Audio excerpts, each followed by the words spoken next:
vamos a continuar con generalidades de la vida. Hoy sí funcionó esto. Vamos entonces a seguir después con principios generales de la fisiología y entramos de una con membranas celulares. La primera parte va a ser estructura. Después vamos a hacer funcionalidad. ¿Listo? Bien. Entonces, veníamos de la pregunta de la semana pasada. Recuerdan que preguntábamos qué es la vida. Bueno, ahí Martín me dio su propuesta, pero bueno, claramente por ahora lo que podemos decir es que es un fenómeno terrestre, es un fenómeno antiguo, también lo dijimos que tenía aproximadamente 3.500 millones de años. Otra cosa que sabemos es que requiere agua, y la otra cosa es que es un fenómeno marcado en las leyes de la química y la física. Eso todo lo habíamos dicho. Curiosamente, si bien es cierto que esta pregunta suena sencilla, no hay no hay todavía una definición que sea consensuada en toda la comunidad científica. Y lo más interesante es que el primero que dio una muy buena definición de vida fue este señor, el célebre Erwin Schrödinger, el del gato, el físico. Les he dicho que los físicos se meten en la biología, todo bien. En biología molecular les dije que se metió Elbrook y la rompió, y ahora este man.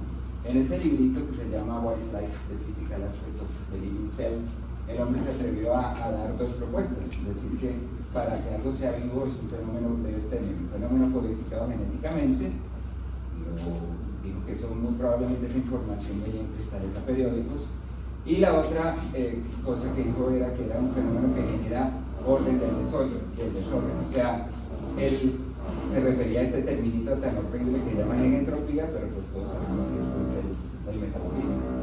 Entonces, claro, eso nos dio como una muy buena pauta. Yo les comenté que en su momento, cuando Watson y Crick descubrieron finalmente la estructura de la hélice y vieron que realmente se comportaba como un cristal periódico, ¿recuerdan eso? Ellos le mandaron una carta a Erwin diciendo: qué bien, de verdad descubrimos lo primero que usted estaba diciendo, esto es un cristal periódico, y encontramos la manera como le dieron esa buena muestra. Entonces ahí realmente lo que vamos a, en estos primeros 10 minutitos vamos a mirar qué se considera un ser vivo, ¿no? Entonces lo vamos a definir como que eso es una entidad conformada por, como mínimo, una célula. Ya dijimos que para que algo se llame vivo debe tener celularidad, ¿no? Debe ser una célula. Pero entonces, ¿qué tiene esa célula para ser considerada como vivo? ¿Cierto? Porque de nuevo empieza uno a derivar, no, pues la célula es la unidad de la vida, pero ¿qué? Entonces, ¿qué es eso? Y les traigo este articulito bien interesante, muy interesante, que salió recientemente, está publicado recientemente, en donde estos autores hacen una revisión sobre las células artificiales, ¿sí? Entonces ahí hablan a potentially groundbreaking field of research and therapy. Entonces esto es lo que se viene después de la inteligencia artificial, son las células artificiales. Entonces ya estamos a punto de crear células, los humanos, a partir de los componentes sintéticos. Esto está bonito porque este artículo de alguna manera nos lleva a pensar, bueno, si vamos a hacer células desde cero, entonces ¿qué es lo que tenemos que tener presente para que se comporte después como un ser vivo? ¿Sí? Si pues vamos a decir que vamos a hacer una célula, entonces ¿qué es lo que va a hacer que eso sea un ser vivo, un ente vivo? Entonces esta gente pues muestra en el artículo, por cierto, si están interesados les puedo subir el artículo, presenta una serie de gráficas, pues lo que para ellos debe tener esa célula, ¿no? La célula artificial, comparándolo con una célula biológica, y pues claramente lo primero que muestran es pues que tenemos que tener una membrana, ¿cierto? Una membrana que debe ser semipermeable, debe estar decorada con proteínas que de alguna manera aseguren la simetría entre el exterior y el interior. También pues en este caso ellos lo comparan con una célula eucariota, ¿cierto? Pero pues no necesariamente. Yo creo que si vamos a hacer células deberíamos empezar por lo más sencillo en términos de complejidad, que es una célula procariota. Pues entonces dicen, bueno, aquí tenemos que tener algunos elementos que mantengan y que generen este estado de metabolismo homeostático, debemos tener algunas vesículas, claramente debemos tener almacenada información que sea equivalente a la información genética, pues muy probablemente la mejor molécula que tenemos para eso, que es un ácido nucleico, en este caso el ADN, ¿cierto? Bueno, y otro tipo de componentes, pero pues hacia allá vamos. O sea, si la inteligencia artificial finalmente se volvió realidad, pues las células artificiales pues también puede ser una realidad dentro de no mucho, ¿no? Y eso claramente va a tener muchísimo impacto en la medicina, pues porque podremos de alguna manera atacar, o sea, por ejemplo, generar células artificiales que ataquen células cancerosas, ¿sí?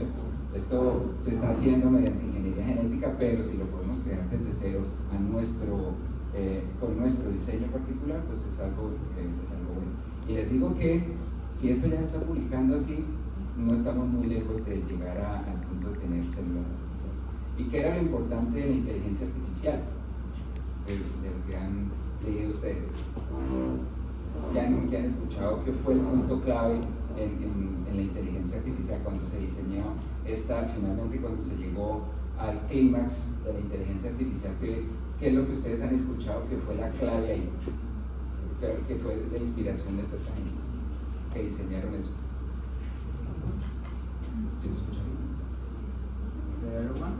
Ah, por ahí vamos. Redes neuronales. ¿Sí la han escuchado? Redes neuronales. Esa fue la clave. Las redes neuronales. Y para esto, la clave va a ser las redes metabólicas. Y en eso estamos. Pero muchachos, o sea, créanme que si estamos ya hablando de eso, no vamos a tener muchos años en que empecemos a ver ya las células artificiales disponibles, y claramente pues tendrá sin duda alguna su parte ética que va a ser un problema, pero muy probablemente estamos en eso. Pero bueno, lo bueno de esto es que de alguna manera nos lleva a pensar cómo podemos crear vida desde lo no vivo, ¿no? Desde lo abiótico. En este artículo ellos también dicen, bueno, podemos armarnos una célula pues a partir de volver chicuca las células que están existentes, las descomponemos en sus partes y las volvemos a armar al uso que queramos. Pues digamos que pues en ese sentido no tendría demasiado chiste, y pues para eso hay alternativas que son mucho más prácticas de lo que ellos te están diciendo. Pero lo otro es lo que me llama la atención. La estrategia que ellos dicen, la primera le dicen top down, o sea, de arriba hacia abajo. Una célula existente la tomamos la membrana de un tipo celular o con el citoplasma de otro tipo celular y armamos una nueva entidad que no existía anteriormente, ¿no? En el caso del bottom-up approach, entonces ustedes van de las macromoléculas y ensamblan la célula. Este es el que me parece más interesante, pues porque ahí ustedes sí pueden generar todos estos compuestos, simplemente lo meten de alguna manera, ensamblan todos los componentes para que ellos de alguna manera quieran vivir. Ahí la cuestión es, entonces, ¿qué es la vida, no? Entonces, ¿qué se considera un ser vivo? ¿Cierto? Entonces, claramente estos seres vivos tienen una serie de características que lo diferencian de los objetos inanimados o inertes, ¿cierto? Y vamos a mirar las características, algunas de las características que nosotros definiríamos como ser vivos. Pues la primera, ya vemos la organización celular, ¿cierto? Y en la organización celular, ¿cierto? Estas están enclaustradas, nosotros sabemos que estas células están enclaustradas en una membrana celular. Entonces, claramente, una célula tiene membrana celular. Eso ya de plano es algo fundamental. Y eso es lo que empieza a definir la célula. Otra cosa que tienen es homeostasis. Eso quiere decir que dentro de lo que está enclaustrando la membrana celular mantiene un equilibrio interno, ¿cierto? Constante. Y para eso ya vamos a ver qué es lo que se necesita para regular esos procesos fisiológicos. La otra, pues lo que nos decía Schrödinger, pues de hecho a mí me gusta combinar más metabolismo homeostático, ¿sí? Porque el metabolismo son las reacciones químicas que están ocurriendo dentro de ese corpúsculo enclaustrado en la membrana, ¿sí? Son reacciones químicas que le permiten obtener energía y materiales necesarios para sus estructuras y sus funciones biológicas. Eso lo tenemos. Y la homeostasis es básicamente mantener esos procesos metabólicos regulados, ¿no? Que si cambia el medio dramáticamente nosotros nos podamos mantener de alguna manera en equilibrio. ¿Por porque si no sería una locura. Nosotros prácticamente no podremos existir. Si cambia la temperatura afuera y somos incapaces de regular adentro la temperatura, pues hasta ahí llegamos, ¿no? Bueno, otra cosa que ustedes mencionaban la vez pasada, pues el crecimiento y desarrollo. Pues los seres vivos claramente tienen la capacidad de replicarse, ¿cierto? De crecer, desarrollarse, aumenta su tamaño, complejidad estructural, pueden cambiar su función, la forma a lo largo del tiempo. La otra cosa, pues se pueden reproducir, puede haber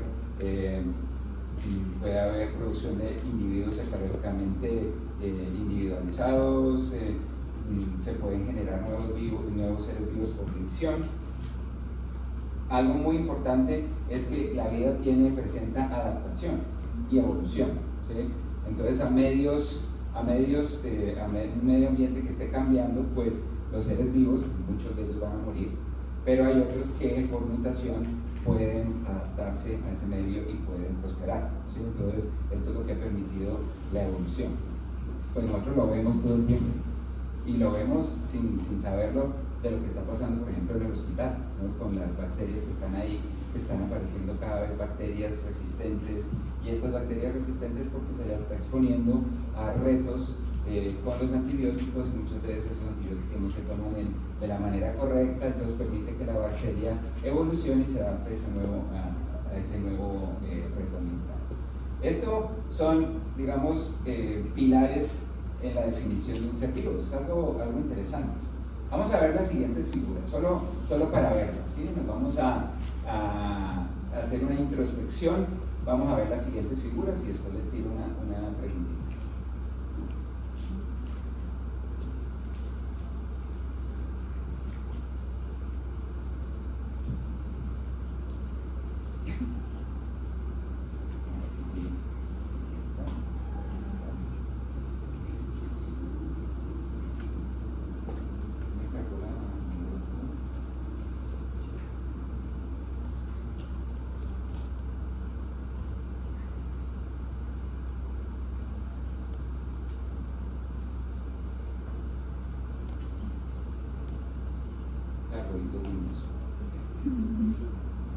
Son bacterias multicelulares.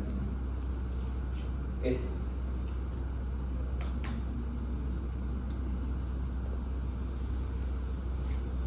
lo hablan de biología. Diferentes especies de algas, desde camidomonas hasta bolvos.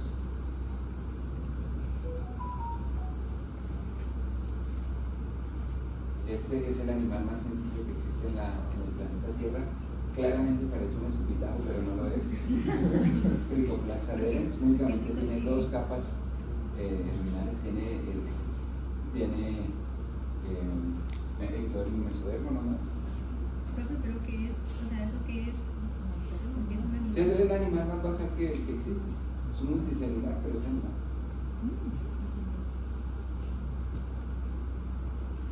Y aquí tenemos el óvulo.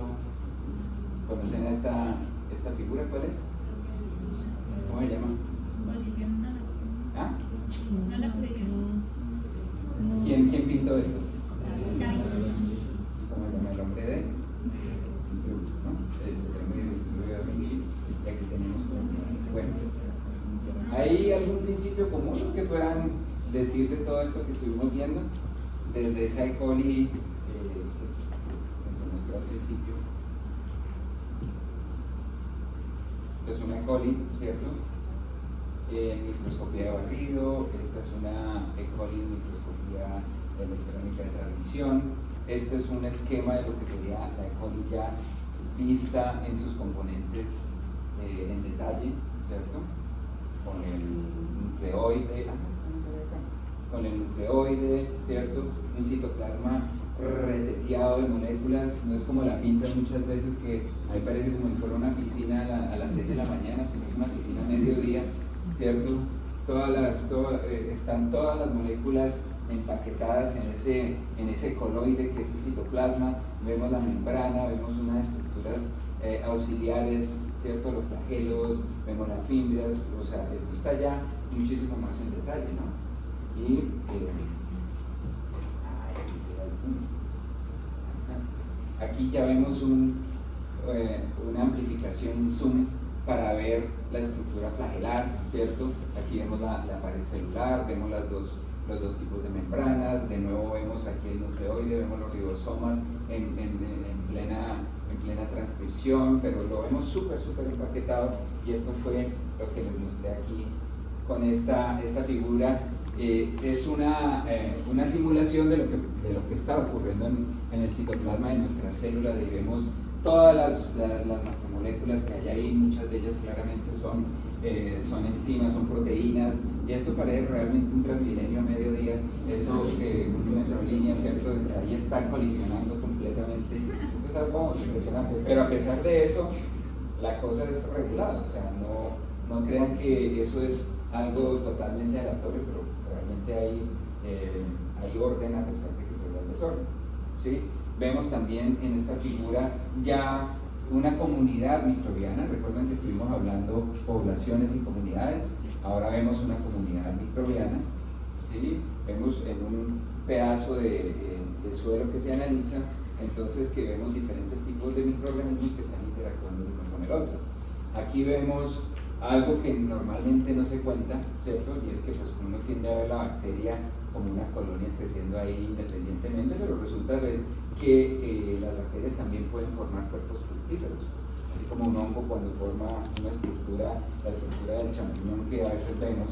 Las mixobacterias también pueden formar cuerpos fructíferos, o sea, ellas pueden generar multicelularidad en el momento que se indique que deben reproducirse, y esto pues básicamente es lo que les mostraba en esta figura, ¿no? Entonces hay una fase vegetativa y una fase de reproducción, en donde finalmente después de la generación del cuerpo fructífero se generan las esporas y se propagan, pero son bacterias. Aquí en esta figura pues se está mostrando el posible origen de los eucariotes a partir de una simbiosis entre una arquea y una bacteria, ¿cierto? Que fue la que generó la mitocondria para generar el eucariote basal, pero más adelante se fagocitó, pues no fagocitó, hubo una endosimbiosis de cianobacterias para generar los cloroplastos, y esto generó las células vegetales, y por aquí únicamente las células animales, ¿no? O sea, ha habido mucho toqueteo a lo largo de la evolución. Vemos cómo las células han logrado ir desde organismos unicelulares que se comportan como individuos, otra cosa que hablamos la semana pasada, a organismos multicelulares que se comportan como individuos. Aquí una célula no es un individuo, aquí el conjunto de células es un individuo, esto es un individuo, ¿sí? Por eso lo comentábamos. Aquí vino el Tricoplax, pues que no es nada, pero es un animal, tiene también todas sus células, las células básicas que le permiten formar, pero de nuevo, todo esto es un organismo y ya tiene división celular, ya tiene división de funciones, ¿no? A lo largo de las capas germinales que tiene. Y terminábamos con esta figura que partimos de un ovocito, ¿sí? Unicelular, que por fertilización genera un ser tan complejo como el ser humano, que gracias a la actividad cerebral ha logrado generar comunidades cada vez más autosostenibles, que generan estructuras suprahumanas que se llaman la civilización, que genera este tipo de casas, de estructuras, de edificios también súper complejos. O sea, todo esto ha sido producto de la evolución, por lo que estábamos viendo de los principios. ¿Qué principio común podemos definir nosotros ahí? Algo que a ustedes se les ocurra.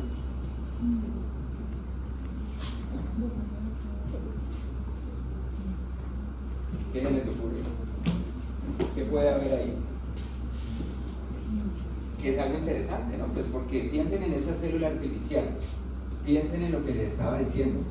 ¿Qué va a ser lo clave en la generación de la célula artificial si ya hablamos de la inteligencia artificial, que son redes neuronales, ¿no? Que están en el cerebro? Esto les comentaba que eran las redes metabólicas. Pues el principio común en todo esto va a ser esto, la propiedad emergente. O sea, esta propiedad emergente, aquí vemos diferentes elementos en el sistema, pero lo verdaderamente clave, y esta figura la vamos a repetir en bioquímica, así que vayan aprendiendo. Propiedad emergente, yo no sé si habían escuchado esa palabra, ¿no? Pero la propiedad emergente es una propiedad que no la podemos definir por sus elementos, deben empezar a interactuar, ¿sí? Como en las redes neuronales, esa interacción entre las neuronas va a generar la inteligencia, en este caso la interacción entre las moléculas del sistema celular, pues es la que va a generar las redes metabólicas. Entonces, propiedad emergente. ¿Alguien quiere leer esto? Oscar, échale. Una propiedad emergente se refiere a una característica o comportamiento de un sistema complejo que surge como resultado de la interacción entre sus partes individuales, pero que no puede explicarse simplemente por el comportamiento de esas partes individuales. En otras palabras, una propiedad emergente es una característica que se presenta en un nivel superior de complejidad y que no es obvia a partir de la comprensión de los componentes individuales del sistema. Esto es lo que realmente explica la vida. Somos una propiedad emergente. Esa propiedad emergente la vemos continuamente, ¿cierto? O sea, siempre doy el ejemplo de una pareja que antes de conocerse tenían una manera de ser, después de conocerse se comportan como la pareja, ¿sí me entienden? Aparece una nueva propiedad que no existía por la suma. Ustedes no podían identificar que el man o la muchacha o el man, dependiendo de cómo sea la cosa, pues antes que era parrandero y todo eso, una vez el novio pues ya dejó de parrandear, ya se vuelve todo viciosito, o todo lo contrario, sí, se va para el otro lado. Pero son esas propiedades que no se podían anticipar solo por los elementos del sistema. Entonces, eso es lo que nosotros tenemos que lograr definir, lo mínimo, esas mínimas propiedades emergentes, esas mínimas interacciones que necesitamos para que una vez agreguemos esta proteína, lo incrustemos en una célula, eso sea capaz de arrancar solito, ¿sí? A comportarse como un individuo, que era la otra cosa que estamos hablando. Básicamente es esto, ¿no? Aquí vemos la suma de las, aquí vemos en este cuadro puntillista y vemos solamente, si nos vamos bien hacia el componente en detalle, vemos puntos, pero cuando vemos desde lejos ya podemos ver que esos puntos toman una estructura, ¿cierto? Y ahí, ¿por qué lo vemos? Pues porque nuestro cerebro empieza a interactuar, empieza a conectar los puntos, a ver que esto es el pelo, entonces esto por acá es la nariz, aquí vemos los ojos. Eso ya es algo que se ve, pero a un nivel superior. Si lo vemos muy cerca, nosotros no vamos a ver el asunto. Eso lo vemos muchas veces, que vemos el árbol, pero no el bosque. Pues básicamente esto es lo mismo que nosotros tenemos cuando analizamos la selva. Sí, pues claramente las comunidades de algunos insectos pues tienen, o sea, una hormiga no es la comunidad, es la comunidad que se comporta como un todo, la que nosotros podemos definir esas propiedades sociales. Así que bueno, la pregunta entonces, ya hablamos de lo artificial, de las características de la vida, nos preguntaríamos cómo surgió la vida. Eso sí, es una pregunta complicada de resolver, pero claramente se puede especular cómo surgió esta cosa, ¿no? Recordarán ustedes en su curso de biología que pues a nosotros nos contaron, bueno, que hay una teoría celular que fue definida por este par de alemanes, Schleiden y Schwann, que nos dijeron que todo ser vivo está compuesto de una o más células, y otra cosa que nos dijeron que claramente cada vez que miraban cualquier tejido veían que todo el tiempo estaba compuesto de células. Entonces ellos fueron los que dijeron la célula es la unidad estructural de los seres vivos. Después llegó Rudolf Virchow, nos comenta pues que las células provienen de otras células mediante división. No hay manera que surjan por otro mecanismo, ¿sí? Ya en ese momento se sabía pues que no había generación espontánea, ¿no? Este man, de hecho, mucho de lo que encontró él se lo robó a este. Pero es chisme de la media hora. Bueno, sabemos que entonces la vida es un fenómeno antiguo, ¿no? Ya lo habíamos dicho, miles de millones de años.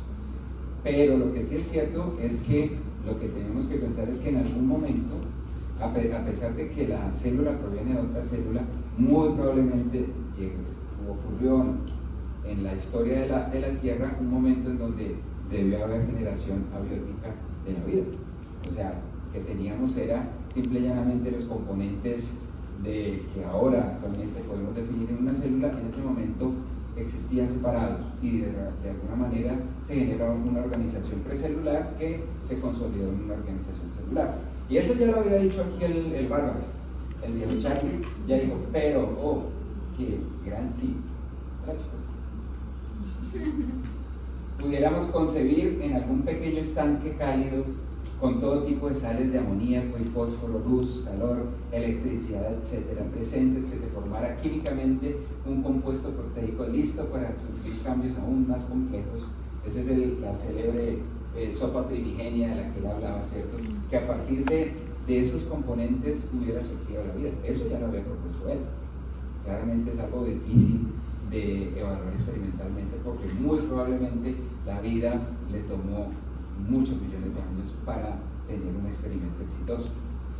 Este señor, Alexander Oparin, trabajó la idea de la generación espontánea de la vida. Ya les digo que, si bien es cierto que Louis Pasteur dijo no hay generación espontánea de la vida, los evolucionistas dijeron debió haber habido en algún momento generación espontánea de la vida, porque aquí no es que haya sido forever la vida. O sea, la Tierra muy en sus orígenes era un ambiente hostil y claramente bajo esos ambientes no existía la vida. Pero pues, digamos que eso era a nivel de especulación. Este señor, ruso, él propuso pues que la generación de la vida lleva una secuencialidad que parte de moléculas simples.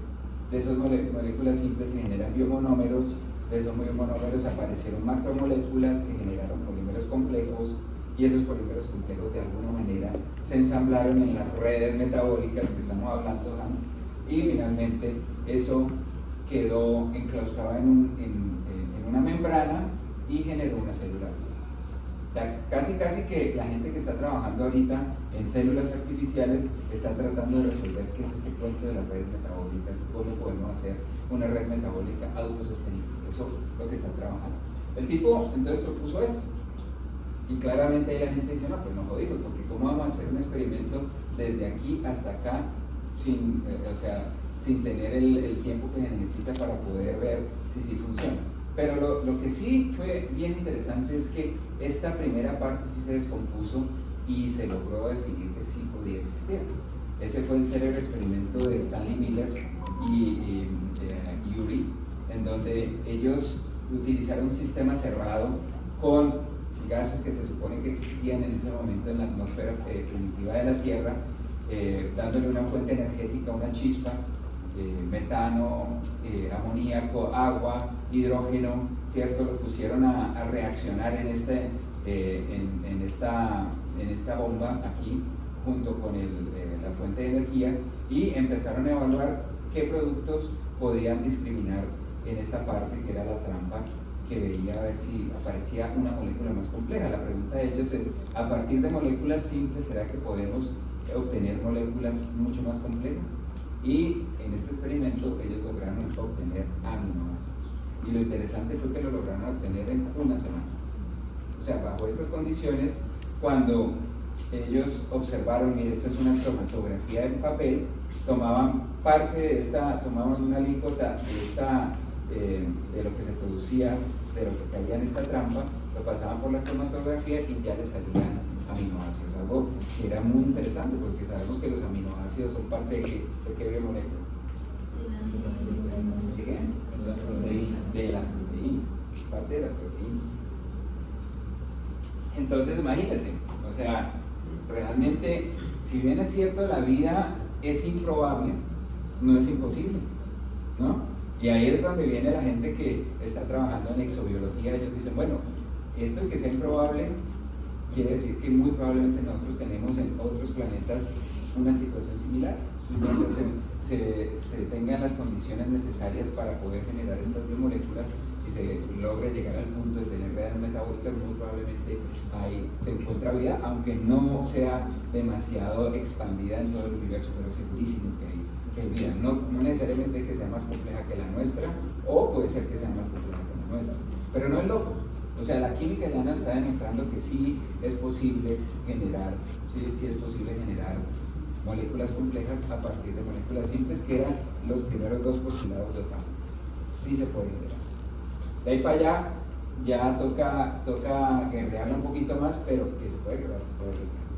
Entonces, permítame hacer una digresión y vamos a revisar un poquitico este cuento de que la vida es un fenómeno químico, ¿sí? Recuerden que en últimas, ese cuento de la fisiología es lo que explica la vida. Y les dije que esto de la fisiología está entrelazada con la evolución, y básicamente como de la química llegamos a la biología. Ahí ese es el punto que nosotros tenemos que ver. Y bueno, entonces para eso la pregunta de la semana pasada que les decía, entonces, ¿qué eran los bioelementos? ¿Qué son las biomoléculas y las moléculas inorgánicas esenciales? Revisémoslo, ¿no? Bueno, entonces los bioelementos ya los definimos, son esos elementos químicos que forman a los seres vivos. Sencillito, ¿no? Bioelementos, elementos que hacen parte de un ser vivo, ¿no? Estos son esenciales para los procesos biológicos y los vamos a clasificar en 3 tipos. Los primarios, que son los más abundantes, que ahí la mnemotecnia es Schnaps, como cuando ustedes están estornudando. Y esto estamos hablando de un 99% de la materia viva, y estos son los que van a estar formando las biomoléculas. Básicamente la bioquímica, el próximo semestre vamos a estar analizando todas las moléculas que están derivadas a partir del Schnaps. Después vienen los secundarios, que están en una cantidad significativamente más baja, pero pues más o menos el 1% de la vida: calcio, potasio, sodio, magnesio, cloro, hierro, ¿cierto? Esos, junto con los elementos traza, que están requeridos en cantidades mínimas, pero son fundamentales: zinc, cobre, manganeso, yodo, cobalto, selenio, ¿sí? Todos estos van a ser parte de los mecanismos que regulan las enzimas. Pueden funcionar como cofactores enzimáticos, regulan la actividad enzimática. Muchos de estos son fundamentales para la vida. Unos se requieren en mucha menor cantidad con nosotros, pero están funcionando acá. Pero pues Schnaps es lo que nos va a llevar a esta parte, ¿sí? Schnaps. ¿Por qué Schnaps? Entonces, Schnaps son los elementos más comunes, como les dije. La C es de carbono, H hidrógeno, N nitrógeno, O de oxígeno, P fósforo, ¿sí? En inglés es phosphate con P, y S azufre, que en inglés es sulfur, ¿no? Por eso es Schnaps. Bueno, miremos. Entonces, en este caso, el carbono, la vida básicamente es orgánica, ¿no?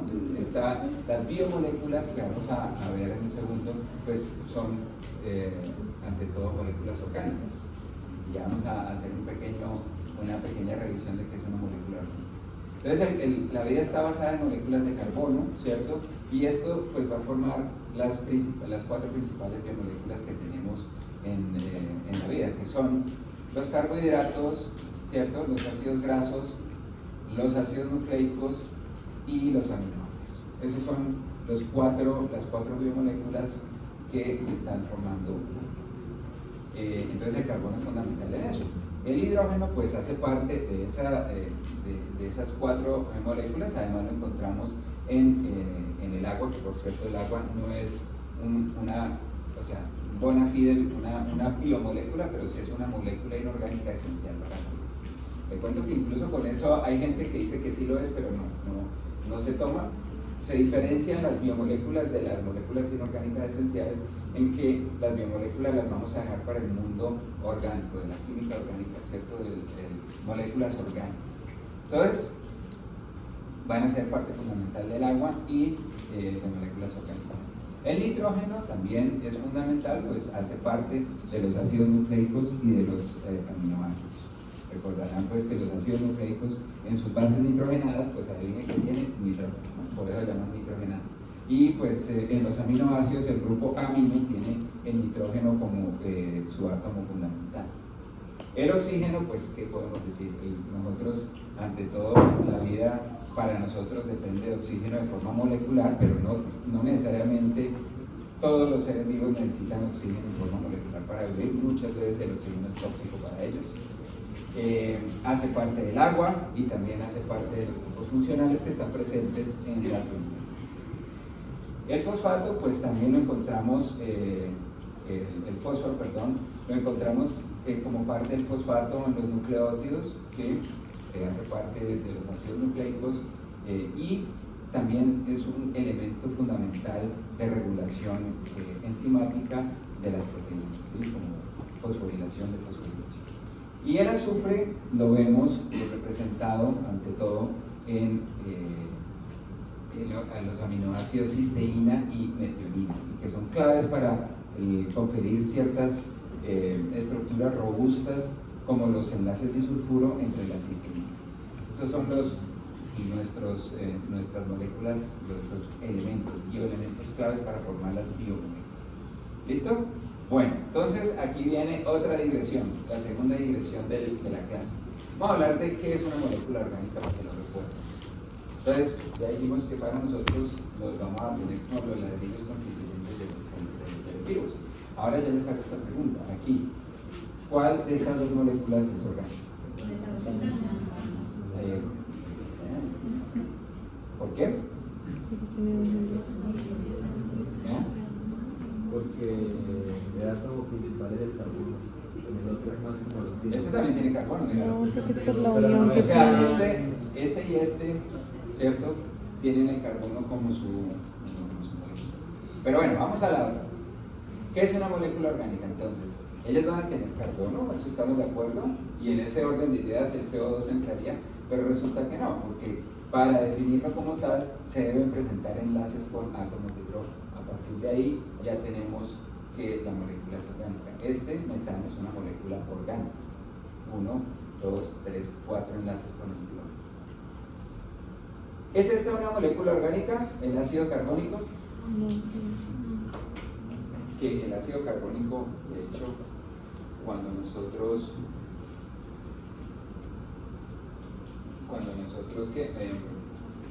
soplamos el agua, se genera ácido carbónico a partir del dióxido de carbono. Entonces, ¿qué me dicen? ¿No? ¿Y quién dice sí? No. No, porque tiene que ser directo el enlace. No hay enlace directo con él. Sí. No hay un enlace directo con él. ¿Y este, el ácido fórmico? Sí. ¿Cierto que sí? Este sí, porque aquí tenemos un enlace con el hidrógeno. Eso es interesante. Es interesante que se define así, pues, porque toca tener un límite mínimo para definir cosas, y ya me he dado cuenta que mucha gente uno le dice, tal, no, sí es, no es. O sea, hay gente que todavía dice que el dióxido de carbono es orgánico, no es orgánico. Bueno, entonces, estos bioelementos se van a enlazar, van a generar las biomoléculas, ¿no? Estuvimos hablando las biomoléculas, que van a ser esas moléculas orgánicas que se construyen a partir de los bioelementos y van a ser responsables de la estructura y función de la célula. Entonces, ahí vamos a tener todos los carbohidratos, que los carbohidratos, como vamos a ver más adelante, y en bioquímica, la función de los carbohidratos es impresionante, están prácticamente en la gran mayoría de estructuras, hacen parte también de los sistemas de información, los sistemas de identidad de una célula. Es una cosa impresionante la diversificación funcional que tiene un carbohidrato, que se puede manifestar como un monómero, un monosacárido, o como un polisacárido, que dependiendo de cómo forman sus enlaces glicosídicos, puede ser de almacenamiento de energía o de estructura, de función de estructura celular, como una pared celular formada de azúcares. Tenemos los ácidos nucleicos, que los ácidos nucleicos los podemos encontrar también con función energética, ¿cierto? Los nucleótidos, ellos tienen función energética o de información en términos de, por ejemplo, la molécula más célebre, pues, que es el ADN, es una molécula que todo de información, función informativa. Tenemos entonces también los aminoácidos, pues, que ellos están permeando todas las funciones de la célula, desde identidad, protección, estructura, ayuda en la transmisión de la información, como ya lo vimos, ¿cierto? La función enzimática es clave, entonces las proteínas son fundamentales en eso. Y tenemos nuestros célebres lípidos, ¿cierto? Los lípidos, que son también son fundamentales para la generación de la membrana celular que está enclaustrando lo que llamamos una célula, pero además tenemos que los lípidos también tienen función de señalización. Por ejemplo, las hormonas, hay algún tipo de hormona que está basada en lípidos. Bueno, y esta vaina se ensambla en esto. O sea, ahí fue donde apareció la vida. Una vez se ensambló esto, ¿cierto? Tenemos que cuando esto empezó a funcionar y a ser autosostenible, fue cuando finalmente arrancó lo que se llama la célula, ¿sí? La célula con todas esas propiedades que tenemos. Bueno, ¿cómo sabemos qué tan antigua es la vida? Es complicado, ¿no? Porque les dije 3.500 millones de años. Normalmente, ¿cómo sabemos nosotros qué tan antiguo es un animalito, por ejemplo? Por los dientes. Por los fósiles, ¿cierto? Uno llega y encuentra un fósil, uno hace estudios químicos, carbono 14, uno empieza a ver, taca, y listo, ahí vemos que pues este muy probablemente era un artrópodo, esto es una planta, ya tenemos algunas especies existentes actuales con las que podemos comparar, chévere, ahí se puede más o menos decir, bueno, tiene más o menos esto unos 500 millones de años. Pero realmente para los seres originales que claramente fueron unicelulares, pues la cosa es mucho más complicada. Y aquí tenemos un fósil bacteriano, y esto está representado en unas células que llaman los estromatolitos.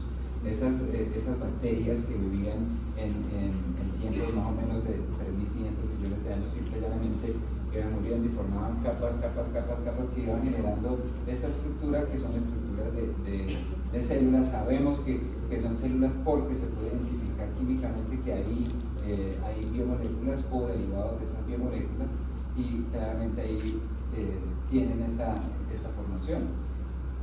Otra manera de evidenciar que hubo actividad de la vida son, por ejemplo, estas formaciones de hierro bandeado que se encuentran en Australia. Ahí no son estromatolitos, pero sí hay una acumulación de minerales de hierro. Y ahí es donde vienen los químicos, los geoquímicos, gente muy inteligente, pues que ellos dicen, esto es la manifestación de actividad metabólica química, ¿sí? Esto, cuando ellos hacen el estudio de la composición de estas rocas, pues ellos se dan cuenta, bueno, haciendo la estimación, más o menos fue 2.400 millones de años. Y la única manera que se hubiera podido formar este tipo de formación fue por la actividad química. ¿Y cómo es esto? Esto, chicos, no lo voy a preguntar en un parcial, solo tranquilos, relájense, que aquí no vamos a preguntar esta parte, pero más adelante con el profesor Germán sí que van a ver algo de esto, ¿no? Pues imagínense que para poder formar esta estructura de minerales de hierro, son hidróxido de hierro que se empieza a acumular en el terreno y forma el hierro bandeado, pues teníamos dos maneras de tenerlo. Pues aquí el hierro, que tiene más 2, sufrió un proceso de oxidación, ¿sí?, de ferroso a férrico para generar Fe3+, y este se combinó con el oxígeno para formar el hidróxido de hierro. Pero ¿cómo se formó, cómo se pudo haber formado, cómo se pudo haber oxidado este hierro, ¿cierto?, de Fe2+ a Fe3+, de ferroso a férrico? Pues aquí recordemos este proceso de oxidación-reducción, que va a ser mucho de lo de este curso. En bioquímica vamos a hablar más de ácido-base, aquí vamos a hablar mucho más de oxidorreducción, y claramente en la parte con Germán va a ser clave ese proceso. Recuerden que oxidación es el proceso de pérdida de electrones y reducción es el proceso de ganancia de electrones, ¿sí? Entonces aquí este compuesto A tiene su electroncito, se está oxidando y pasa a A oxidado aquí sin su electrón, mientras B lo recibe, y cuando lo recibe quiere decir que gana el electrón. Entonces cuando gana el electrón se reduce, cosa muy rara, y cuando pierde el electrón se oxida, ¿sí? Entonces, como para que tengan la mnemotecnia bien linda, PO igual a oxidación, pérdida de electrones, oxidación, PO oxidación. Y ya con el otro, pues ya lo pueden, una vez tengan esta mnemotecnia, ya la pueden identificar quién fue el par que se redujo. Pero piénsenlo así, pasa de más 2 a más 3, quiere decir que perdió un electrón, y entonces ahora tenemos este valor de 3+. Entonces tengan presente el estado de oxidación, el signo del número que se muestra ahí. Entonces, para para esto que les estaba mostrando, ¿cierto? Para la formación de este hierro oxidado, pues se tenían dos posibilidades. Recuerden que el oxígeno no estaba presente en la atmósfera primigenia, ¿no? La Tierra no era una Tierra que tuviera oxígeno. De hecho, el oxígeno estaba presente, pero conjugado con moléculas, enlazado por ejemplo, con el hidrógeno en agua, ¿no? El oxígeno no estaba libre, no podía oxidar. Entonces, ¿qué proceso podría explicar eso? Pues lo que dicen los bioquímicos junto con los microbiólogos es que muy probablemente tuvimos un proceso de oxidación claramente acoplado a un proceso de reducción del dióxido de carbono, ¿sí? En ese proceso, pues se oxidó y el dióxido de carbono se redujo para formar biomasa, ¿sí? Y esto se puede explicar, actualmente también lo pueden explicar experimentalmente en un laboratorio, porque hay unos microorganismos que pueden hacer fotosíntesis anoxigénica, y en ese proceso de fotosíntesis anoxigénica ellos pueden tomar el donador de electrones, que en este caso va a ser el hierro, ¿sí? El hierro ferroso, y transfieren esos electrones al dióxido de carbono mediante un proceso de fijación del dióxido de carbono a generar biomasa. Una vez genera biomasa, de ahí para adelante empieza a generarse la diversidad de biomoléculas que tenemos nosotros. Esta es una alternativa, directamente a través de microorganismos que son capaces de generar fotosíntesis anoxigénica utilizando el hierro como el donador de electrones. La otra explicación fue algo bien interesante y que muy probablemente puede coincidir con el origen de la atmósfera oxigenada, ¿sí? Recuerden, aquí microorganismos que desarrollaron la capacidad de romper la molécula de agua, y ahí el donador de electrones en este caso fue el agua.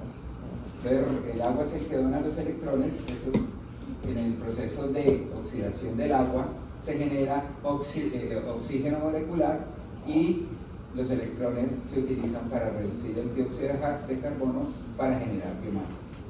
¿Quiénes hacen eso actualmente? Las cianobacterias. ¿Mediante qué proceso lo hacen? Fotosíntesis oxigénica. Esas son las dos explicaciones que tienen para la formación de ese hierro bandeado, que por cierto es un mineral supremamente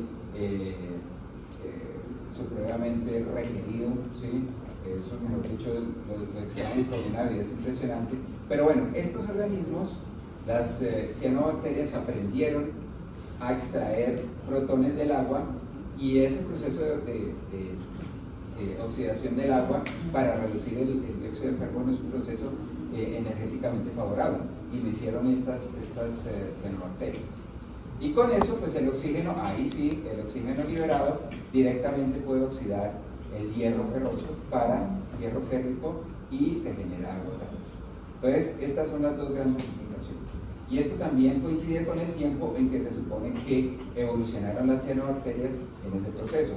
Resulta que hubo un momento en la historia de la Tierra, aproximadamente 2.500 millones de años, en donde cuando evolucionaron las cianobacterias, llenaron de oxígeno la atmósfera terrestre y mataron casi prácticamente todas las bacterias que eran anaerobias. Y eso es lo que llama la catástrofe del oxígeno, ¿sí? Pues básicamente esta figurita muestra mucho lo que fue. Your pores are lethal, tus peos son letales, le dice esta bacteria a las cianobacterias, porque realmente el oxígeno es un producto de desecho. Pues realmente es un producto de desecho de la fotosíntesis oxigénica, ¿sí? Ellas hacen la fotosíntesis, pero ante todo para generar energía, y en el proceso digamos que el gas residual es oxígeno, y como ellas prosperaron, fueron capaces de llenar la atmósfera de oxígeno, y pues por ellas estamos acá, ¿sí?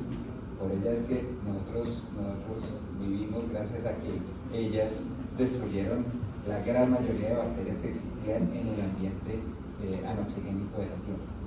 Bueno, tómense. Háganle.